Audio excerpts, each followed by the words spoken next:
What crap games? What tips? What crap games? I told you weren't gonna get upset, Dad. I lied. Now tell me everything.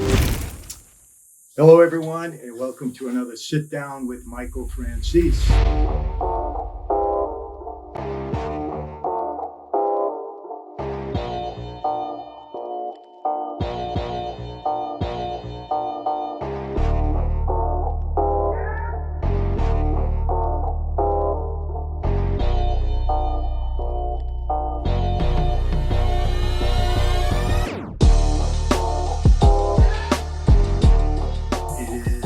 Monday, October 5th, I believe. And today we are going to be doing Mob Movie Monday. And you might be able to notice, for those of you that keep tuning in, that I'm in a different location. I'm actually traveling right now, but still want to deliver the content for you. Mob Movie Monday is without a doubt the most requested sit down for all of you. So didn't want to disappoint you. So here we are on the road and we're going to deliver. And today it's going to be The Bronx Tale. Why do I like this movie? Authenticity, the way the characters were portrayed, the location. It was supposed to have taken place in Brooklyn. They had everything just right. Dialogue was great. Screenwriting was great. It was a fictional story, I believe, but it was just done so well. And if I had to rate this movie on a scale of 1 to 10, I'd give it either a 9 or a 10 out of 10. It was that good. So let's get into this movie, A Bronx Tale. One of the greatest scenes for me, the one that I enjoyed the most, when they were shooting craps in the basement. Now, it was so authentic, everything. Let me kind of set it up for you. Sonny's got the dice. He's ready to shoot. All the guys are around him. You know, they shoot the dice against the wall. They're throwing their money down, betting on a certain thing to come up on the dice. And what does Sonny do? He gets a hold of little Cologgio. He was young back then, and he wants him to shoot the dice. Now, I want to tell you this. Mob guys were very superstitious when we were gambling. Trust me. I mean, really superstitious, to the point where you had to be standing in the right spot. You had to be wearing the right shirt. You had to be doing a lot of different things. It was crazy. Because I got to tell you, mob guys are really interesting characters. I'm telling you, I had some guys around me. They make you laugh from morning till night.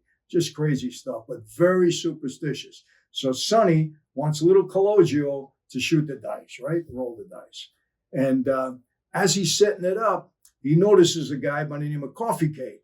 And the reason they called him Coffee Cake, because he had a pockmarked face. We weren't really original with our names, right? When we gave a guy a nickname. But he looks at Coffee Cake and he says, wait a second. I don't want that face looking at these dice when he shoots the dice. Put a towel over his head. You want a towel over Coffee Cake's head. Coffee Cake says, hey, wait a second. I don't want a towel on my head. You don't want a towel on your head, Sonny says? Then put him in the bathroom. Anybody that was a jinx in any way, Sonny said, put him in the bathroom. And before you know it, that bathroom was starting to get filled up. They had one guy there who probably weighed 400 pounds. Remind me of my guy, Rizzo, in the bathroom, right? Great, great, great scene. You know, and another scene, you know, we always had a guy around us, too, that happened to be a jinx. Anything he bet on, you don't want to go near because he's going to lose all the time. Well, there was one of those guys in Sonny's crew. They're all at the racetrack, and they're betting on a horse. And the horse is in a race and he's winning, right? They start to cheer and cheer and cheer. Then Sonny notices that the jinx bet on the same horse. Sonny looks at him and says, he bet on that horse? Forget about it. And he gets his tickets and he starts to rip them up. He don't even wait to see. He knows the horse is going to lose and he leaves. You ever have a guy like that? Everything he did, you just do the opposite. He bets on one thing, bet the opposite. You got a better shot to it.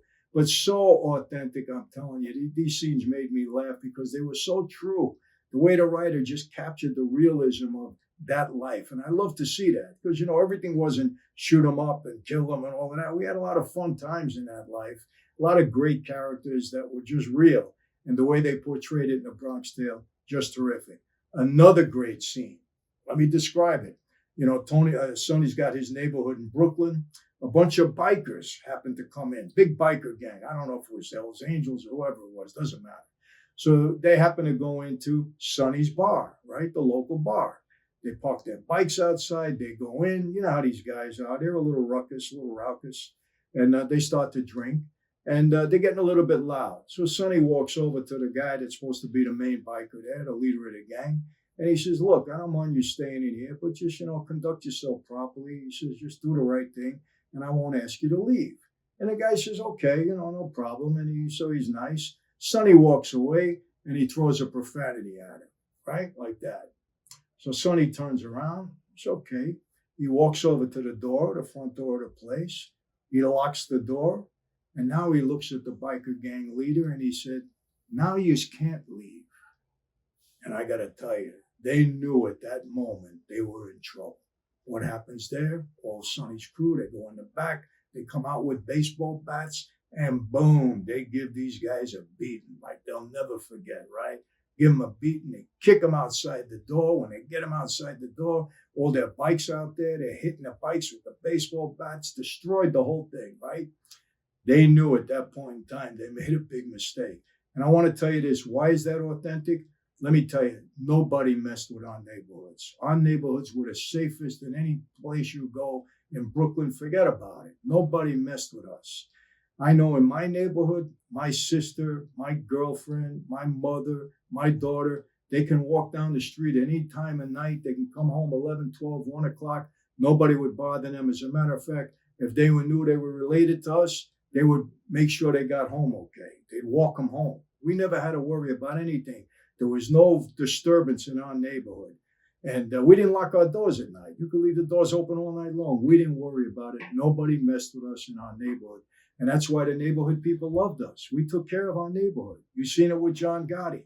You know, they were all so thrilled when he got acquitted in the case. You know, on 4th of July, he would shoot fireworks everywhere. We took care of our neighborhoods.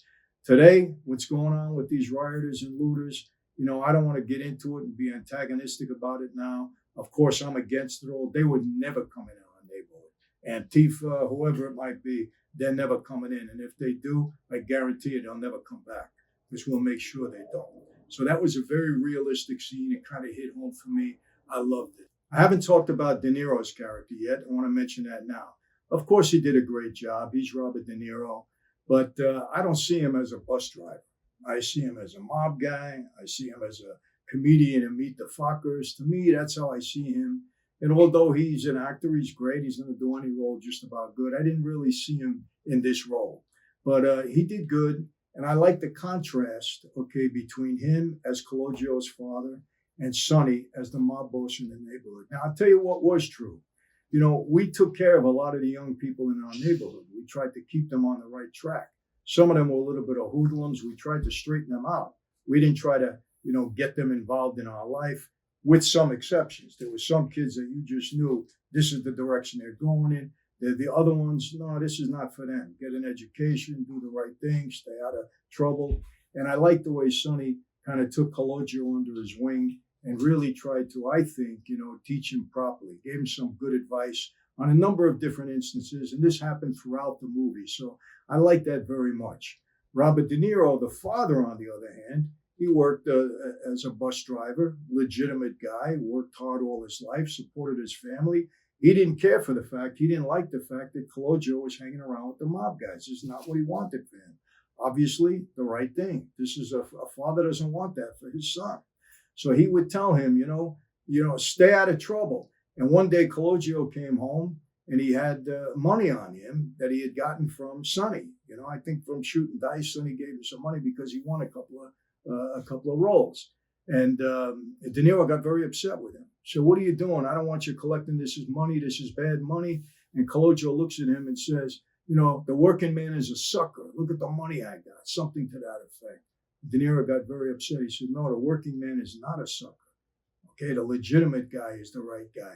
The mob guys are the suckers. And you know what? In real life, it's true. Because just about every guy I knew in that life met with a bad fate one way or the other. Either dead or in prison, lost their families. You know, anybody that gets involved in that life, believe me, they're a sucker. The only way to go today is to go legitimate. That's it. And that was a good lesson that came out of that movie. And by the way, tomorrow, I want you to tune in because there are a couple of lessons out of this movie that I'm not going to go into today. I'm going to save it for tomorrow. So tune in tomorrow, Tuesday. It's going to be more of a Bronx Tale, but more of the lessons, okay, and the morality of that movie that I think is very, very important. But that was a great scene. And one other thing I got to mention, because I know you'll call me on it if I don't, is the racism that was prominent in that film. Now, I do want to tell you this. I've said this before. The mob as a whole, the mob as an organization was not racist towards blacks. They weren't. And you could call me on it. You could say different. Other people would say, I'm telling you they weren't. Some guys were racist, of course. Remember, the era that this took place in, segregation, was more prominent back then. And we're just getting out of segregation, 50s, 60s, early 70s. So remember that. But the mob organization as a whole was not racist. Yes, some guys were. We saw it in that movie. Sonny wasn't. When Cologio was going out with a black girl, he was attracted to a black girl. Sonny didn't tell him not to do it. He said, hey, this is what you like, go for it. He wasn't racist. And there was a lot of guys like that. My father wasn't racist, and nor was I. We dealt with a lot of blacks. We did business with them. We had friendships with them. In prison, the same thing. I hung out with a lot of black guys who like to play sports. And even till today, I have many black friends. So I know I'm not in the mob anymore, but it was the same way back then. But look, people, racism exists everywhere. Yes, it does exist in the mob, but it wasn't the mob in general as a whole, as an organization that was racist. So that's it today for A Bronx Tale. Again, love the movie. If you haven't seen it, I definitely recommend that you do. It's one of the great ones. So tomorrow, remember, tune in. Going to give you some lessons out of this movie that I think were very important that came out in this film.